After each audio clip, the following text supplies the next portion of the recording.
19-ാം അധ്യായത്തിൻ്റെ ബാക്കി ഭാഗങ്ങൾ നമുക്ക് മനസ്സിലാക്കാം.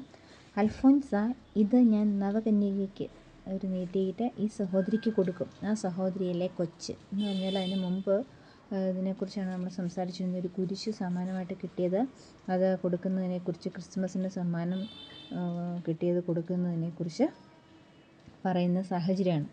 അപ്പോൾ അവിടെ പുതിയ സിസ്റ്റർ പറയുന്നുണ്ട്, അമ്മ ഈ കുരിശ് എനിക്ക് വേണമെന്നില്ല, അമ്മ തന്നെ അത് എടുത്തുകൊള്ളുക, അമ്മയ്ക്ക് കിട്ടിയ സമ്മാനമല്ലേ, എനിക്ക് വേറെ കുരിശുണ്ട്. ഈ സമയം മദർ അടുത്ത് വന്ന് അവളുടെ സംഭാഷണം കേട്ട് ചിരിച്ചിട്ട് പറഞ്ഞു, അൽഫോൻസായ്ക്ക് കിട്ടിയ സമ്മാനമല്ല, അമ്മമാരെ കാണിക്കുകയാണോ? അതേ മദറെ, എനിക്ക് കിട്ടിയ കുരിശ് ഈ സഹോദരിക്ക് കൊടുത്തുകൊള്ളട്ടെയോ എന്ന് ചോദിക്കാൻ. എൻ്റെ കുഞ്ഞെ എല്ലാം കൊടുത്തുകൊള്ളുക. അൽഫോൻസ ഉടനെ കുരിശെടുത്ത് ആ സഹോദരിക്ക് കൊടുത്തു. എന്നിട്ട് അൽഫോൻസാമ്മ പറയണം, ഞാൻ ആ സഹോദരിക്ക് കുരിശ് കൊടുത്തതുകൊണ്ട് അമ്മയ്ക്ക് വിഷമമുണ്ടോ? എനിക്കതിൽ അശേഷം ദുഃഖമില്ല. ആ സഹോദരിയിലെ കൊച്ച്, അവൾ അതെടുത്തു കൊള്ളട്ടെ. അൽഫോൻസാമ്മ അതിന് ഈ ഒരു കോണ്ടെക്സ്റ്റ് അൽഫോൻസാമ്മ നവകന്യകയോട് പറയുന്ന ഒരു സാഹചര്യം, ഒരു വാക്കുകൾ ഇതാണ്: കുരിശ് ചുമക്കണം. നാം കുരിശ് ചുമക്കാതെ യാതൊരു നിവൃത്തിയുമില്ല. ചെറിയ ചെറിയ കുരിശുകൾ നാം ചുമന്ന് തഴങ്ങണം. അപ്പോൾ വലിയവയും ചുമക്കാൻ എളുപ്പമായി വരും. ആ കൊച്ചു സഹോദരിയുടെ ആന്തരിക സ്ഥിതി ഗ്രഹിച്ചിട്ടെന്നവണ്ണം അവൾ തുടർന്ന് പറഞ്ഞു, സഹോദരിക്ക് സഹിക്കാൻ വലിയ പ്രയാസമാണല്ലേ. തൊട്ടാവാടി സ്വഭാവമാണ്. ഇതൊന്നും നമുക്ക് കൊള്ളുകയില്ല. സഹിക്കാതെ നമുക്ക് മഠത്തിലെന്നല്ല, ലോകത്തിൽ തന്നെയും ജീവിക്കാൻ കഴിയുകയില്ലെന്നാണ് അൽഫോൻസാമ്മ പറയുന്നത്. അൽഫോൻസാമ്മ പറഞ്ഞതെല്ലാം വാസ്തവമായിരുന്നു. എന്നാൽ അൽഫോൻസാമ്മ അന്ന് ആദ്യമായിട്ടാണ് സഹോദരിയെ കണ്ടതും സംസാരിച്ചതും. പിന്നീട് സഹനത്തെപ്പറ്റി ചിലതെല്ലാം കൂടി പറഞ്ഞു കൊടുത്തിട്ടൊടുവിൽ അൽഫോൻസാമ്മ ഇങ്ങനെ പറഞ്ഞു, ഉണ്ണീശോയോട് നമുക്ക് അപേക്ഷിക്കാം, ഈശോ നമുക്ക് ശക്തി തരും. വാസ്തവത്തിൽ അൽഫോൻസാമ്മയുടെ ആ ഗുണദോഷവും പ്രാർത്ഥനയും ആ സഹോദരിക്ക് വളരെ ഗുണം ചെയ്തു എന്ന് എനിക്ക് അനുഭവപ്പെട്ടിട്ടുണ്ടെന്ന് പിന്നീട് ആ സഹോദരി പറയുന്നുണ്ട്. അൽഫോൻസാമ്മയുടെ ധാർമ്മിക ശ്രേഷ്ഠതയും സ്വഭാവ മാധുര്യവും വശ്യശക്തിയും മൂലം മഠത്തിൽ ആർക്കെങ്കിലും മാനസികമോ ശാരീരികമോ ആയ ബുദ്ധിമുട്ടുണ്ടാകുമ്പോൾ, മഠത്തിൽ ആർക്കെങ്കിലും ശാരീരികമോ മാനസികമായ ബുദ്ധിമുട്ടുണ്ടായാൽ അവർ ഉപദേശം ലഭിക്കുന്നതിന്, ആശ്വാസം പ്രാപിക്കുന്നതിനുമായിട്ട് അവളുടെ അടുക്കലേക്ക് ഓടിയെത്തുകയുണ്ടായി. ഏത് തരക്കാരെയും അവരുടെ പ്രകൃതം മനസ്സിലാക്കി അവരെ സ്നേഹത്തോടും അനുകമ്പയോടും കൂടി ആശ്വസിപ്പിച്ച് ധൈര്യപ്പെടുത്തി വിടുന്നതിനും അവൾക്കുണ്ടായിരുന്ന പാഠവും അന്യാദൃശ്യം തന്നെയായിരുന്നു. ഒരു സഹോദരി എഴുതുന്നു, ഒരിക്കൽ രാത്രി 8 മണിക്ക് വലിയ കാറ്റും മഴയും ഉണ്ടായി. അമ്മയ്ക്ക് പാരവശ്യം വന്ന ദിവസമായതിനാൽ ക്ഷീണം കൊണ്ട് ഭയപ്പെട്ടേക്കുമെന്ന് വിചാരിച്ച് ഞാൻ മുറിയിലേക്ക് ഓടിച്ചെന്നു.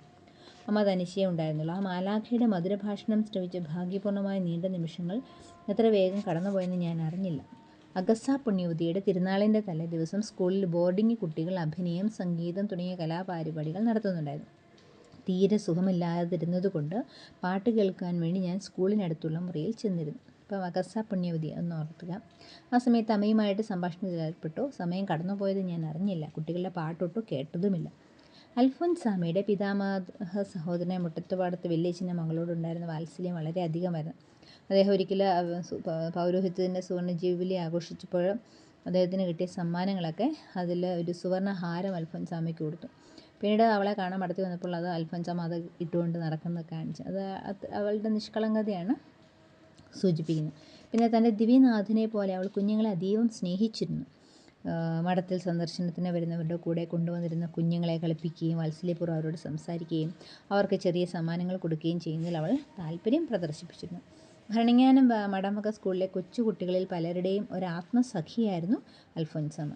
പരീക്ഷാവേളകളിലെ പല കുട്ടികളും അവളുടെ പ്രോത്സാഹന സഹായങ്ങൾ തേടിയിരുന്നു. ചില കുട്ടികൾ അവരുടെ അധ്യാപികമാരോടും പറഞ്ഞിട്ടുണ്ട്, അൽഫോൻസാമ്മയല്ലേ ഉള്ളത്, പഠിച്ചില്ലെങ്കിൽ എന്താ, ജയം നിശ്ചയമെന്ന്. അതായത് കുട്ടികൾക്ക് അൽഫോൻസാമ്മയോട് പ്രാർത്ഥിക്കാൻ പറഞ്ഞു കഴിഞ്ഞാൽ വലിയ വിശ്വാസമായിരുന്നു, അവർക്ക് പരീക്ഷയിൽ എളുപ്പമാകുമെന്നൊക്കെ. കന്യാസ്ത്രീ അമ്മമാരുടെ പേരുകൾ നറുക്കിട്ടെടുക്കുകയും ഓരോരുത്തർ ചിട്ടിപ്രകാരം തങ്ങൾക്ക് പേര് കിട്ടിയവരെ അറിയിച്ച് പ്രാർത്ഥിക്കുകയും ചെയ്യുന്ന പതിവുണ്ടായിരുന്നു. നറുക്കിടുമ്പോൾ ഓരോ കുട്ടിയും എനിക്ക് അൽഫോൻസാമ്മയെ കിട്ടണേ എന്ന് ആകാംക്ഷ പ്രകടിപ്പിച്ചിരുന്നു.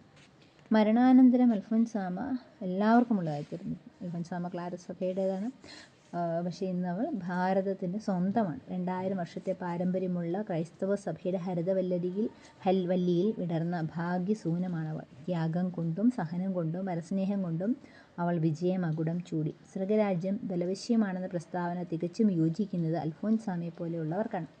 അവൾ കുരിശുകൾ എടുത്തുകൊണ്ട് ആത്മനാഥനെ അനുഗമിക്കുകയും സ്വർഗരാജ്യം ബലപ്രയോഗം വഴി നേടിയെടുക്കുകയും ചെയ്തു.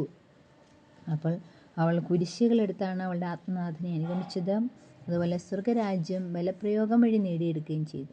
അതുകൊണ്ട് അൽഫോൻസാമ്മ പറയുന്നുണ്ട്, കുരിശില്ലാതെ കിരീടമില്ല.